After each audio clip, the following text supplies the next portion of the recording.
जितना भ्रष्टाचारी केजरीवाल है उससे 2000 गुना ज्यादा भ्रष्टाचारी नीतीश की सरकार है। जिस विभाग में जाइएगा उसी में भ्रष्टाचार की गंगोत्री बढ़ रही है। तो जो व्यक्ति सिर्फ एडवाइस देने का 500 करोड़ रुपया ले सकता है, वो मुख्यमंत्री बनेगा तो कितना 1000 करोड़ रुपया लेगा। जिस प्रकार से केजरीवाल अहंकारी थे, तो उससे 2000 गुना अहंकारी नीतीश कुमार है। विपक्षी एकता और केजरीवाल के करप्शन और अहंकार का परिणाम है दिल्ली का जनादेश, जो बिहार में नहीं रहेगा। केजरीवाल जैसे आदमी हार गए तो नीतीश कुमार के सिद्धांत विहीन आदमी होगा, वो कभी राजनीति में सफल नहीं हो सकता है। हमारे साथ बिहार कांग्रेस के मीडिया प्रभारी राजेश राठौड़ जी हैं।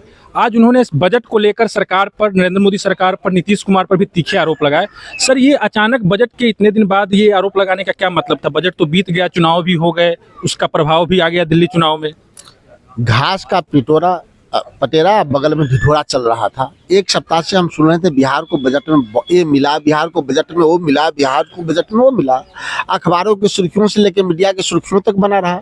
हम भी थोड़ा पढ़े, कांग्रेस पार्टी के जो रिसर्च विभाग के लोग हैं उस पर अध्ययन किए, और आप लोग स्वयं बुद्धिजीवी हैं, देखे होइएगा कि 2024 और 25 का जो बजट था उसमें बिहार को जो राशि आवंटित थी वो 59,900 करोड़ रुपया, और इस बार जो राशि आवंटित की गई है 25 और 26 में वो 60,000 करोड़ रुपया, यानी कि 59,900 करोड़ से बढ़ाकर 60,000 रुपया करोड़ किया गया है। यानी कि 100 करोड़ रुपया मात्र बढ़ाया गया है।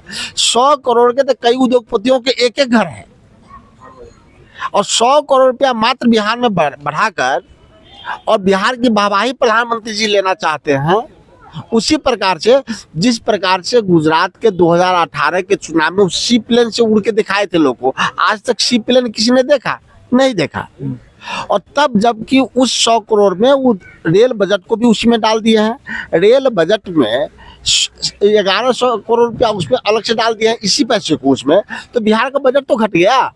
अगर इसी पैसे से 1100 करोड़ रुपया आप रेलवे में दे देते हैं तो वो पैसा घट गया, और रेल की कोई नई परियोजना नहीं दी गई। न दरभंगा से लेकर रक्सौल तक के दोहरीकरण की बात की गई है, न सीतामढ़ी, मुजफ्फरपुर, मोतिहारी नई रेल लाइन की बात की गई थी, वो की गई है, उसको छोड़ दीजिए। आप चले जाइए दरभंगा एम्स में 2020 में घोषणा हुआ, आज सिर्फ जमीन आवंटित हुआ है। आप चले जाइए कोसी परियोजना जो 2015 में प्रधानमंत्री जी घोषणा किए थे, आज उसके लिए कोई राशि आवंटित नहीं की थी, न उसका कब वो तैयार होगा उसके बारे में कोई घोषणा की गई है। पटना मेट्रो 2019 में घोषणा की गई, इसके साथ 3 शहरों के मेट्रो की घोषणा की है, हम इस पर अलग से बात करेंगे।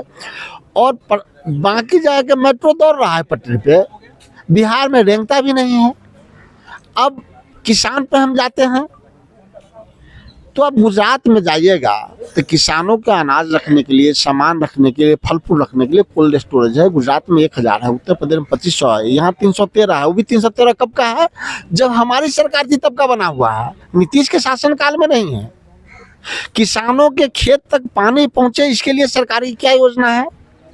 तो योजना बनाएगा कैसे? चूंकि उन्होंने पैसा नहीं दिया। अगर जब पिछले साल की बनस्पत इस बार पैसा घटा दीजिएगा या 100 करोड़ बढ़ा के 1100 करोड़ रुपया किसी और को दे दीजिएगा, तो फिर काम कहाँ से होगा? तो इस बार भी बिहार को नरेंद्र मोदी जी ने 2015 की तरह ठगा है। 15 हम इसलिए कहते हैं कि 2015 में नरेंद्र मोदी जी आए थे और जहानाबाद में, आरा में एक बोली लगाए थे 1.25 लाख करोड़ रुपए की, और उसी दिन कल हो गया बिहार के मुख्यमंत्री जी विज्ञापन के माध्यम से लोगों को बताया था कि प्रधानमंत्री बिहार को ठग रहे हैं। हालांकि इस बजट को भी उसी तरह विज्ञापन से बताया जाएगा, लेकिन तब तक ये मुख्यमंत्री हट गए रहेंगे। हमारे मुख्यमंत्री आएंगे तो हम बताएंगे जरूर कि इस बार भी बजट में किस प्रकार से बिहार को ठगा गया। सर, एक राजनीतिक सवाल है कि 5 तारीख को दिल्ली में वोटिंग हुआ, उससे पहले यहाँ बजट आया सरकार का। दिल्ली चुनाव में कांग्रेस के परिणामों पर कुछ बजट का प्रभाव पड़ा है? देखिए, दिल्ली के परिणाम में मैं पहले ही बोल चुका हूँ कि खंडित विपक्षी एकता, केजरीवाल के अकर्पण और करप्शन का परिणाम है दिल्ली का जनादेश। मैं दोबारा इस बात को दोहरा रहा हूँ, विखंडित विपक्षी एकता और केजरीवाल के करप्शन और अहंकार का परिणाम है दिल्ली का जनादेश, जो बिहार में नहीं रहेगा।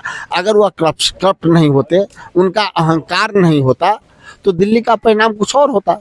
तो दिल्ली के चुनाव का परिणाम के अनुसार बिहार में सीट बंटवारे पे कुछ प्रभाव पड़ेगा?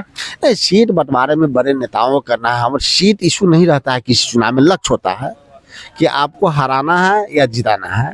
तो मेरा उद्देश्य है कि जिस प्रकार से केजरीवाल अहंकारी थे, तो उससे 2000 गुना अहंकारी नीतीश कुमार है।